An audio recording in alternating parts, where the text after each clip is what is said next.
You're listening to The Luxury Item, the podcast on the business of luxury and the people and companies that are shaping the future of the luxury industry.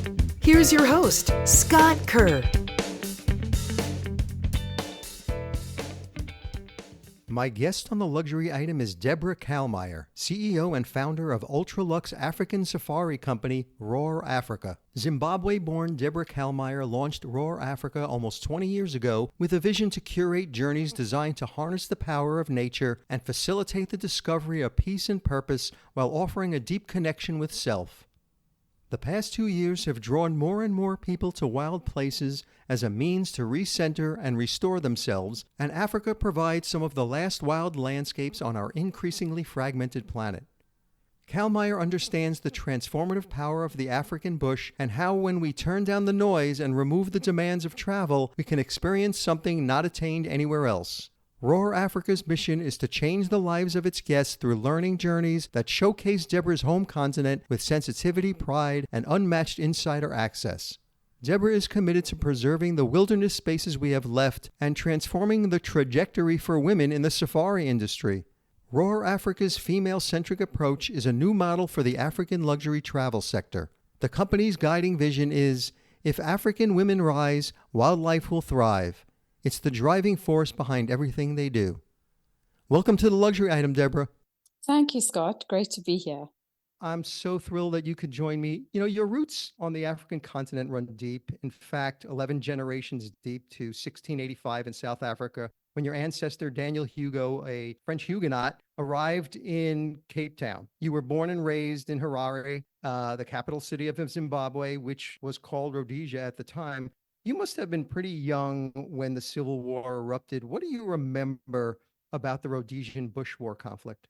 Yeah, I was 5 years old at the time, and I do remember a lot, funnily enough. That imprint that happens as a kid is always interesting, isn't it? I remember our farmhouse being surrounded by 6 feet of sandbags to protect it from any bullets coming through the windows. I remember the windows being taped with bulletproof tape. I remember having to be back in the house by 6 at night and not being able to leave before 6 a.m. I remember the alarm going off at night and having to grab my little sister from her bed and leopard crawl across the floor to my dad's room, where I'd often find him, rifle at his side, talking on an agric alert to the police or the army, letting them know we were still alive. Those were my nights. They were pretty traumatic. Maybe that's why I don't sleep so well, even as an adult today. There were tanks on the farm patrolling. My dad was always in his camo farm, sort of army uniform, not his farmer's clothes. And I always just get very embarrassed when he come pick us up at school because he looked, like a soldier, and I didn't like that. Yeah. As a sensitive little girl. But those were the memories of those very early days of childhood on the farm. And in terms of spectacular wildlife, East Africa, made famous by Ernest Hemingway and other renowned writers and conservationists, had traditionally upstaged the rest of the continent. What was Zimbabwe's wildlife situation like growing up? And when did you discover your appreciation for the wild spaces of Africa? Yeah, I think, Zimbabwe's just got so famous from its Victoria Falls, one of the 7 natural wonders of the world. I think that's probably our most iconic sort of piece of nature. And there is the Musuya Utunya National Park, where one can safari around there. Lake Kariba, which is part of that whole river ecosystem, has got beautiful, beautiful wildlife. A couple of little islands with lodges like Spurwing and Fothergill and Tiger Bay.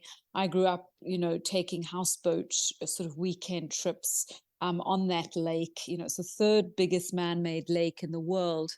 And so there was incredible wildlife there, but no luxury sort of lodges or anything like that.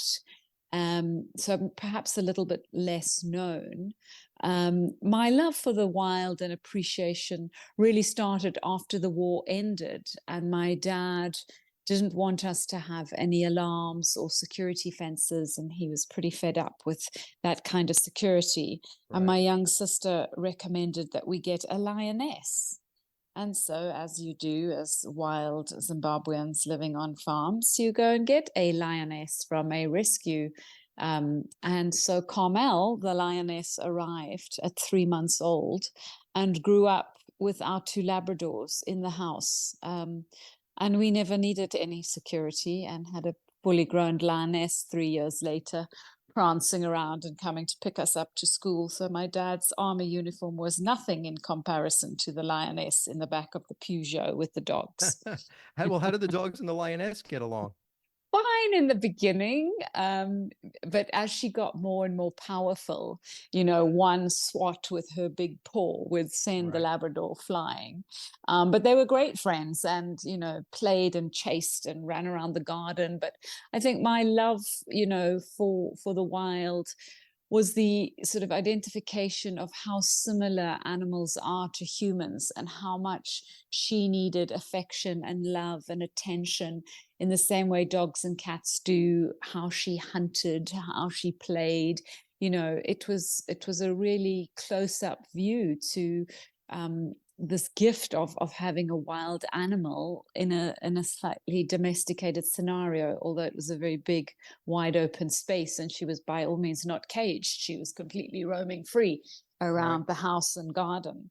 And you moved to South Africa in your teen years and lived there into your early adulthood before moving to the concrete jungle of New York City. What precipitated that move? When you grow up in Africa, you spend your life looking out and sort of up, geographically, and always wanting to be and imagining that even the neighboring country, South Africa, had better clothes, better food, cooler people, nicer music. Everything was better. And then, of course, America's always been the best. And I'd visited New York, and it just seemed to be the center of the earth. And I always dreamt of moving there and experiencing that energy and that pace. And so, like so many people, I was mesmerized by this big city life. And yeah, it was a huge culture shock Yeah, I coming can from. imagine, coming from a world of peace, serenity, and natural beauty. Yeah, it was. It was very harsh, much harsher than I'd anticipated. I'd also grown up watching episodes of Friends and thinking that that's what life in New York City looked like. And Yeah. in 2005, you turned your love for Africa into a business and you launched Roar Africa. What was Africa's tourism industry and safari business like at the time? And where did you see an opportunity to start a luxury African travel company? What was the mission? Yeah, the mission was to find my dad some employment because he was a zoologist, unable to find a job, plenty of energy, loved Americans. I was sitting in New York. People often asked me for my advice on their itineraries that they'd been given. And I got very frustrated with the sort of mediocrity. I also got very frustrated with the geography and the lack of understanding of how to map an experience that made sense and sort of built on itself. And so it was fulfilling a need for my dad, who really needed some money and a job. And I started the company literally with $2,000, did a website, had a little party in my apartment, told my friends this is what I was doing. Mhm. My dad got his guiding license, and some very brave friends' parents took the first trip. Mm. And, in our first year, we just did 4 little trips, and I was designing the itineraries and doing everything myself. And I had 2 jobs for the first 6 years. I had my normal sales job in technology, and then I was doing this on the side as a hobby for my dad and something to do. And so I didn't have much knowledge of, what the African tourism industry was like. I knew that Americans didn't understand Africa, that there was this weird perception of sort of poverty, not weird, but maybe what they've seen on TV, Media, right? The, right. the association was so different to the enormous beauty and potential and service level. And so I felt very inspired to change that perception and to share what I realized was this enormous gift that I'd grown up with and had the privilege of being in the wild so much of my childhood.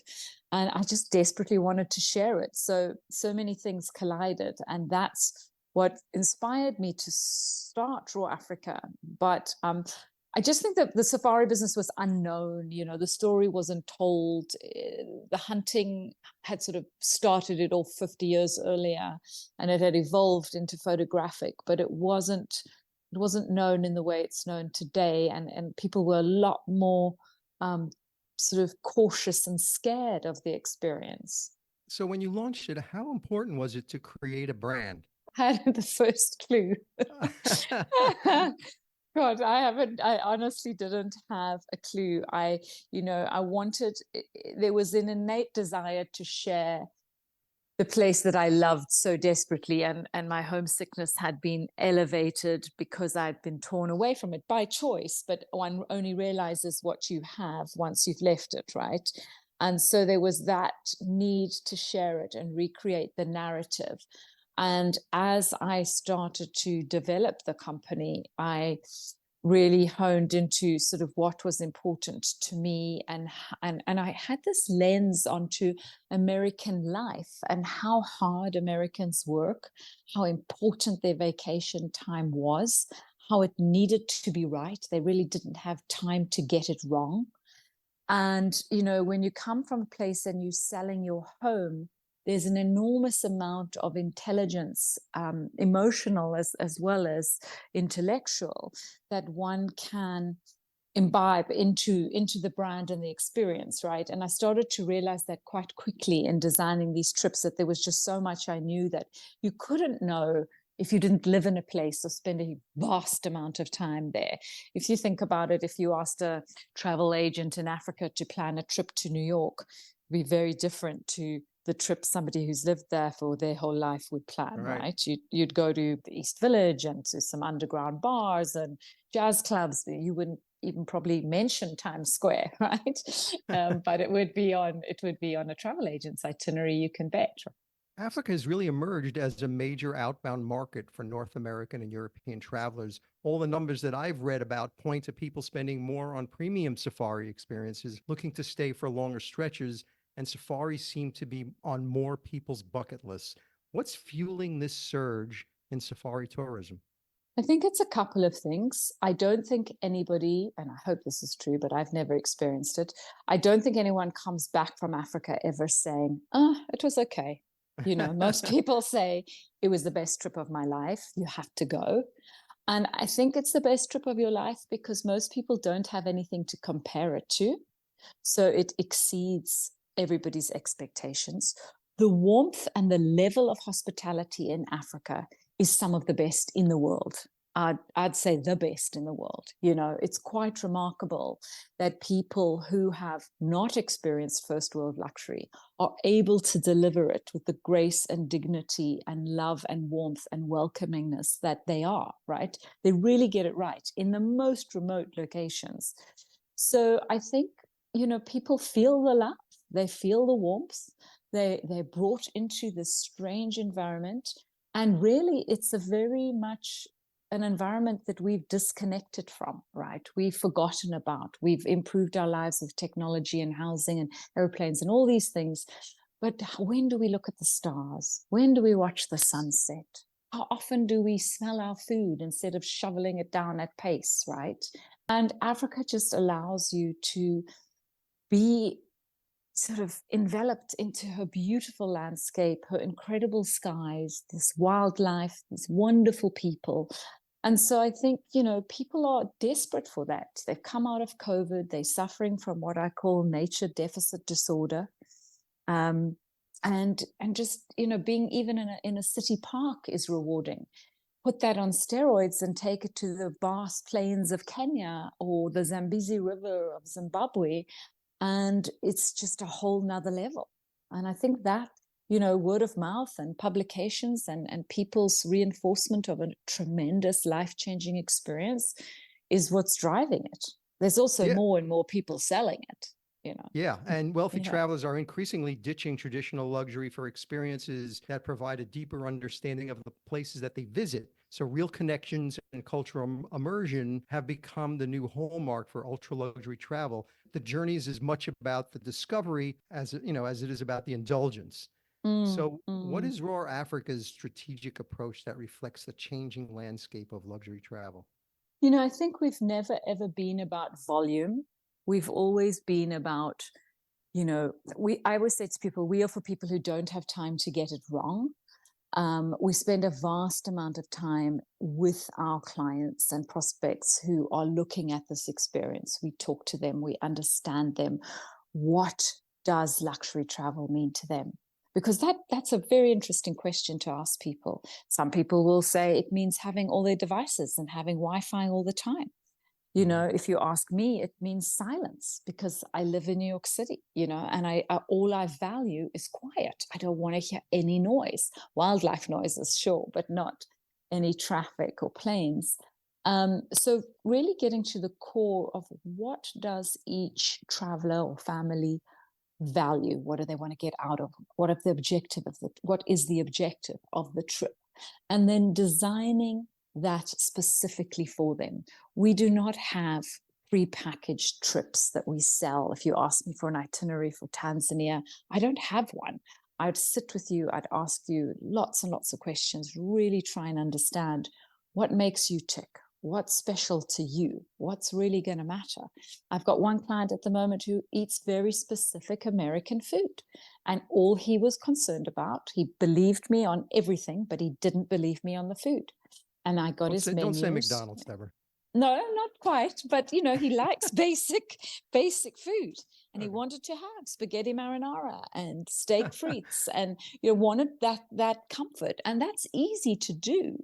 I just needed to know about it. But understanding what's important to each person and then designing a trip around them so that you can bring it alive. Because remember, a lot of the art of what we do is trying to still that very frenetic American lifestyle, right? Everything's go, go, go, compete, compete, compete. Even if you're trying to get on the subway, you're competing for space, you're competing for your Starbucks, you're competing. So this is just to say, we've got this, we understand you, come, we will wrap you in love, relax, drop the shoulders, breathe, we will look after you. You can come back into your body.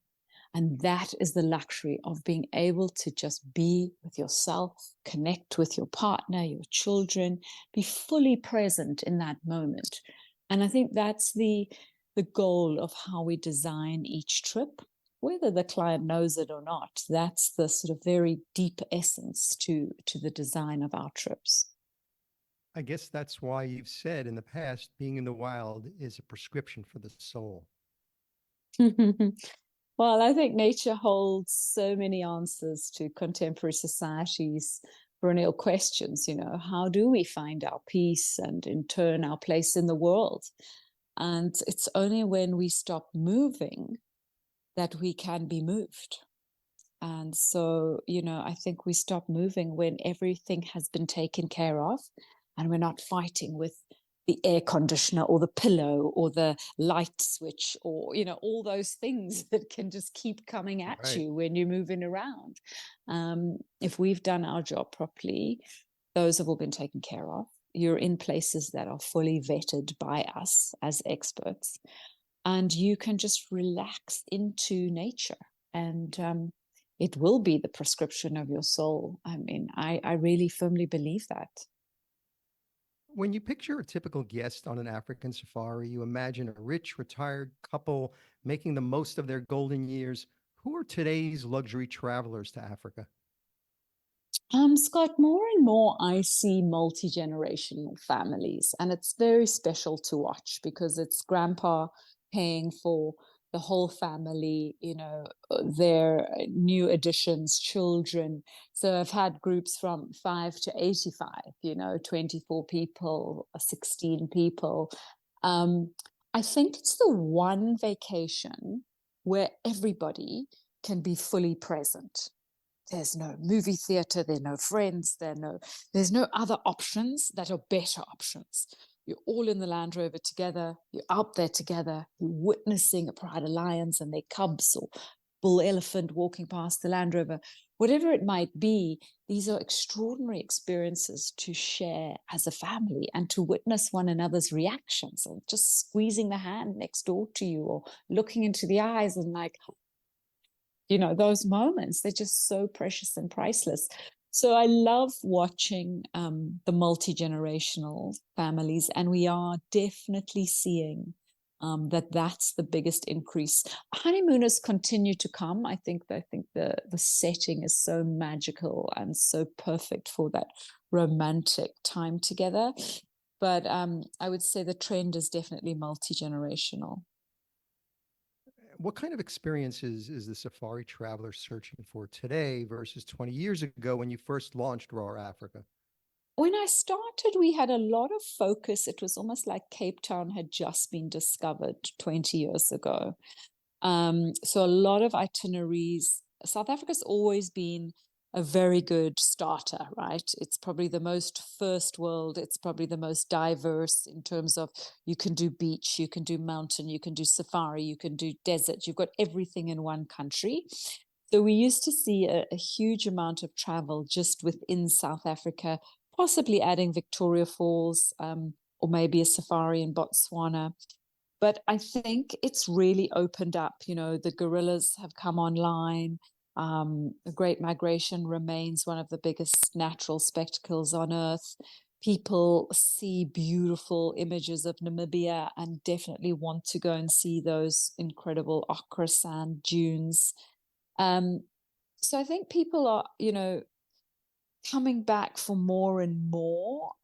Sometimes I get asked for African cities, which one has to approach quite carefully from a safety aspect. Downtown Kigali in Rwanda is completely safe versus downtown Johannesburg, where even as a South African, I wouldn't want to walk there as a woman. So one has to be careful. I love that people are adventurous and they have more and more appetite for more remote, further afield. But also people don't want to give up the luxury of good food and running water and comfy beds.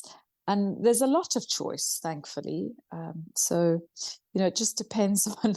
I've got some clients that come back to the same lodges every single year. They've been coming for 12 years. That's what they like, and that's what they want to see. And with more luxury travelers craving a balance of wildlife, culture, and history, how has that changed the types of guides you use on your safari adventures? We tend to, there are a lot of safari experts, and we sort of keep them in one bucket. And then we've got sort of country-specific cultural guides that can talk about politics, history, architecture in a city. So I have a pool in Cape Town that would focus, say, on South Africa, or a pool of people in Rwanda. And then we have what we call our overland guides that are qualified to guide in something like Kenya, Botswana, Rwanda, Zimbabwe, all in one trip. So it just depends on the skills. But I think, your customer is more and more educated and well-read, and craving information. It's what I love about American travelers. They're so enthusiastic, and they just crave more and more information. So I think, making sure our guides are able to be true global conversationists and storytellers and have opinions on sometimes American things, is very important. And our guides are usually doing this as a lifetime career. They're not sort of, one-hit wonders, come from school, carry the rifle and be cool, and then go on and become a banker. Our guides are lifetimers. Are you getting more return visitors who perhaps went on a different safari company, but are coming back and looking for something new, new and different experiences than the standard Jeep game drives that they did the first time around? I think they're always looking to us as experts, as people who are from the land. Like, what else can you do? If they ride horses, then could they do a riding safari across Botswana?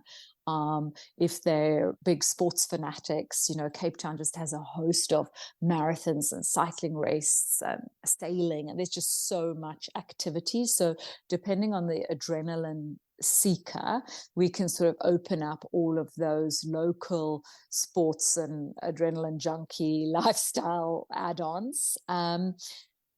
Sometimes they've read something and then they ask for our opinion and see, would it be a good match for them? Maybe it's a houseboat on Lake Kariba.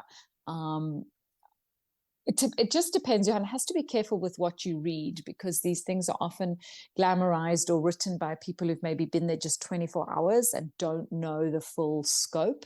So we try and provide, both the pros and cons of any kind of experience that they are now exploring. But I think, people are coming to Africa for the most part for safari. What I'd like to see is that they are a little bit more interested in some of the cultural stuff, in what's possible in Cape Town, in the winelands, for example. There's just so much there, whether it's, coffee experiences, beer, artisanal gin. There's a whole ancient trail of fynbos, which is a type of vegetation specific to the Cape, where one can go and do tasting and understand the medicinal uses that have been used by the San Khoi people for thousands of years. So, I think if people slow down, the Europeans tend to come to Cape Town for a couple months at a time.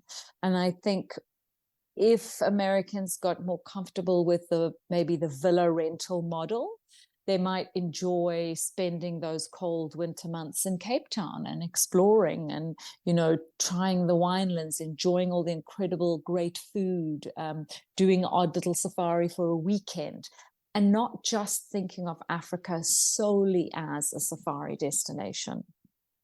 You've also crafted bespoke itineraries for a number of celebrities, including Leonardo DiCaprio, Vanessa Williams, and Robert Redford, who starred in the 1985 Academy Award-winning film Out of Africa.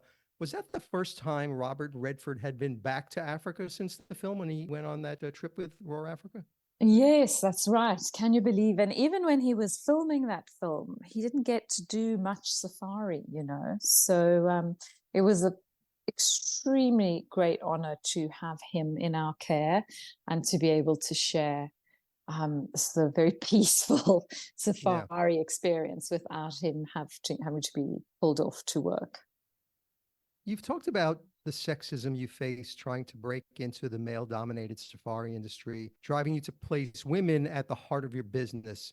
You said in an interview that Roar Africa's female-centric approach is a new model for the African luxury travel sector. Can you talk about this new model and how it's helping to spark change in the safari industry? Yes, with pleasure, Scott. So our vision statement is, if African women rise, wildlife will thrive. And that is something that I stand by. It's, threaded throughout our trips at all times. I grew up in Zimbabwe in a deeply patriarchal culture. I've spent nearly 20 years in the safari industry trying to shift this narrative and take women from the sidelines of being in reservations or the kitchen or housekeeping, when in fact, women are inherently emotionally intelligent, they're sensitive, they are caregivers, just by sheer nature.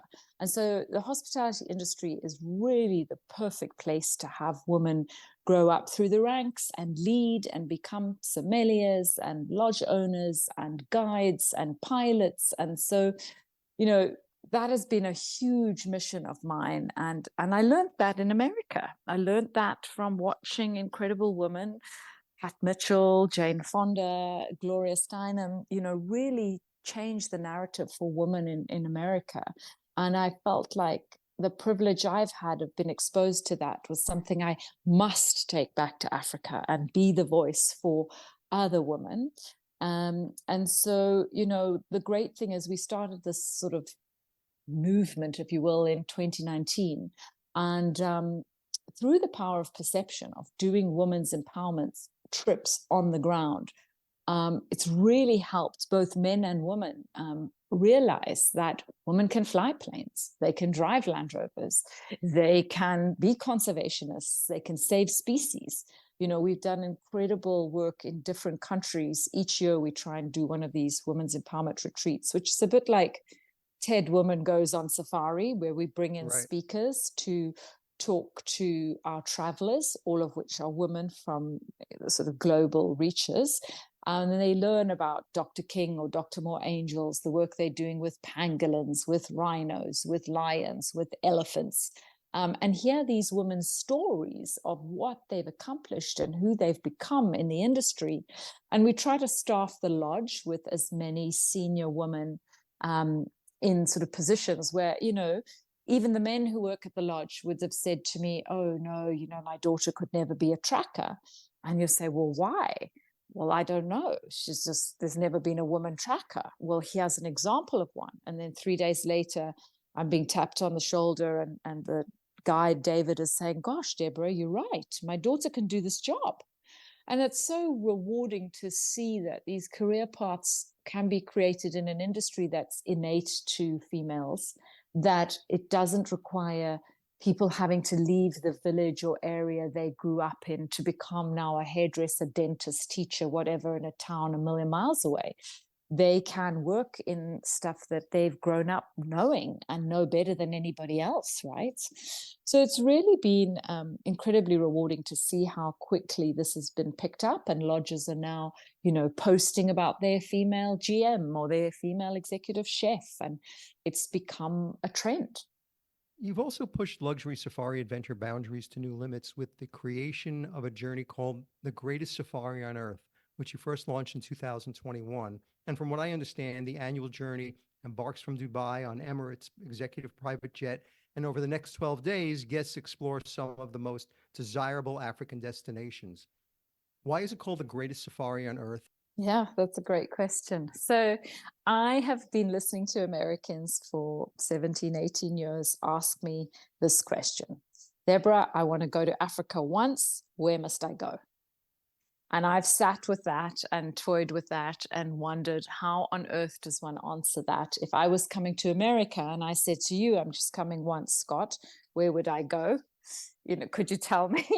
I mean, maybe you could, right? But, and then I said, I've only got 12 days vacation. So where am I going now? You know, and then, well, so it goes on. So I designed this trip to answer that question. And I believe it honestly is the greatest safari on earth. I honestly think it's probably one of the best trips in the world right now because of the incredible experience that sort of physiologically maps the body. You know, you land at Victoria Falls, you're struck by this almighty source of water, one of nature's greatest displays of power and strength and energy. And it really just kind of knocks you right between the eyes and almost releases this chemical release of emotion, of just hanging on, right? It's really starts the flow of the chemicals through the body. And then we go into the Okavango Delta, and it's a mixture of waterways and incredible wildlife, and one of the only deltas in the world where the water doesn't reach the sea. From there, we go on to Kenya, and it's almost like now you're reaching the heart. Everything's opening up. Huge breath, lots of fresh air, vast landscapes, the Great Migration. And then we end in Rwanda, where sort of everything comes home to sort of, I imagine, settle in the belly. You know, you're there, you're in front of these beautiful volcanoes.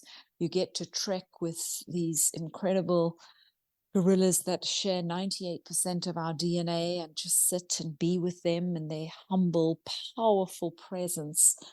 And you really, you know, you can't but feel such enormous gratitude, such enormous awe, such unbelievable beauty. It takes a while to absorb it all. But what a trip. There's no way it could be anything but the greatest safari on earth to have those four iconic experiences in one 12-day trip, just 10 guests. and on the magic carpet ride of the Emirates executive private jet. Which leads me to the question, with private planes producing much more emissions per person, doesn't this journey kind of run counter to your company's beliefs around sustainability, protecting and preserving the wild spaces? Yeah, that's a great, great question. I mean, I think the greatest threat to Africa's wildlife at present is the habitat loss, the human-wildlife conflict that's unfortunate and a direct result of the overpopulation crisis, which I wish more people would talk about. A specialist trip like this happens twice a year. We bring a small group of people, just 10 guests each time, who have made a significant financial investment to go on the trip that supports sort of high-end tourism that provides so many jobs. But there's no denying it. There is carbon emission, and we absolutely acknowledge that. We put the hard science behind measuring it, not only the emissions from the plane rides, but also from the Land Rovers, the helicopters, the human waste. We offset double the amount, and all of the offset goes back into the ground on the sort of flight path plan towards planting trees, providing clean cook stoves, building bridges. I don't think you're going to get rid of private travel, unfortunately, because of the ghastly experience of the commercial airlines, particularly in the US. It really doesn't need to be this bad, but it's going to force people away from commercial travel because the experience is so ghastly, from the airports to the service on the planes. It's some of the worst in the world. And so people look for a lovely experience when they're going on vacation. And if they can afford to go privately, they're going to. All I can do is provide the very best example of how, if you are going to travel like this, how one might consider offsetting the impact. Roar Africa has also reimagined the idea of transformative travel by partnering with the world-renowned poet David White to create a more meditative type of African safari expedition. You call it Return to the Wild with David White, and it's happening next month, I believe. It's your second custom safari with him. It's a sort of mashup of a luxury African safari retreat with a meditative poetry reading. What was the inspiration behind this trip, and what are you hoping guests take away from the experience? So the inspiration came from so many guests coming back from safari and saying things like, Deborah, you changed my life. That was the best trip I've ever experienced. I see the world differently now. And those were heavy words for me to accept. I mean, I'm deeply glad that that was the response, but why? And so I started working with some psychologists and psychiatrists to understand what is happening when people are in the wild, what's happening mentally, spiritually, physiologically. Why are people saying these things to me?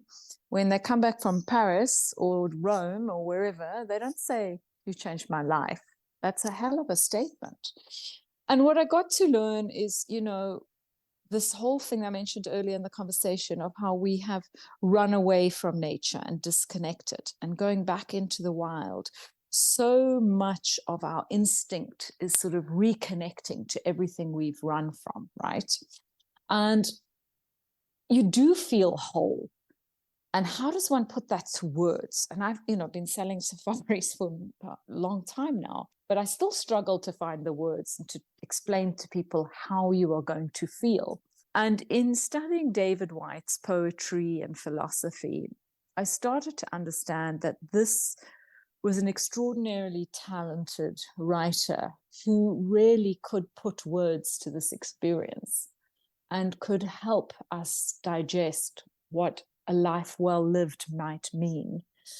And so I went in search of David and eventually got connected to him and explained to him what I'd like to do and how I'd love to have him come on a safari and co-host it with me and speak to this depletion and suffering that we all have from being in these crazy, over-optimized city lives, and speak to this emptiness that's still there, no matter how much money, no matter how many things.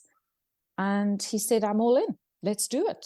And so we started to design this trip around the elements earth, water, fire, air, and ether. So each day is themed around that. We read poetry, we discuss experiences, feelings, if you want to.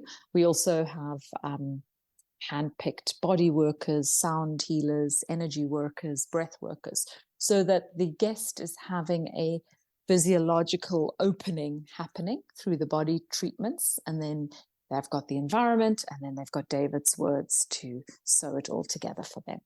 These custom itineraries that you build, like Great Safari and Return to the Wild, cater to the upper echelon of global wealth who are constantly seeking experiences that they've never done before and be the first of their friends to discover new destinations. Are you finding more competitive tour operators jumping out of the broader and commoditized luxury safari category to chase this rarefied clientele to play in your space? Not really. I think people stick to what they know in this industry. I think sadly, the way they compete is to undercut our pricing on the same itinerary and get into a race to the bottom. These trips are hard. These designs of sort of new things like the Greater Safari and Return to the Wild, and the time and investment and emotional component that go behind the creation, it's just not for everybody. It's much easier to sell a standard safari than to do this kind of lift. I do this because I love this, because I know what these trips can do in terms of transforming people and getting them to care deeply about the environment.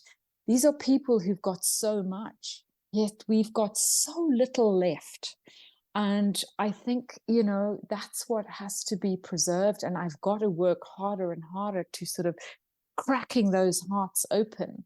But I don't think anyone else really, maybe they just don't want to. Maybe they just sell destinations and it's a quicker, easier sell. I don't know whether people really have the appetite to. They want the appetite for the clients, but not necessarily to go creating these incredibly difficult things to design and deliver. So, Deborah, my final question is the luxury item question, which I ask all my guests. So if you were stranded on a deserted island and you can only have one single luxury item with you, what would that luxury item be? It can't be in any form of air or water transportation to get you off that island, or anything that requires mobile service so you can call somebody to get you off that island. It's just lonely you on this deserted island, lots of sand, lots of palm trees, lots of ocean. What would that one single luxury item you would like to have with you? Electric toothbrush. I can feel clean if my teeth are clean. Will have to be battery operated. Yeah, sure. Okay, battery operated. Maybe a library. I don't know. It's a lovely question to ponder. I hope I'm never alone. I wouldn't want to be alone.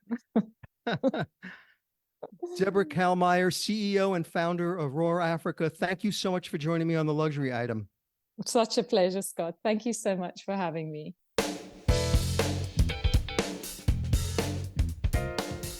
That's it for this episode of the Luxury Item Podcast. Thank you so much for listening.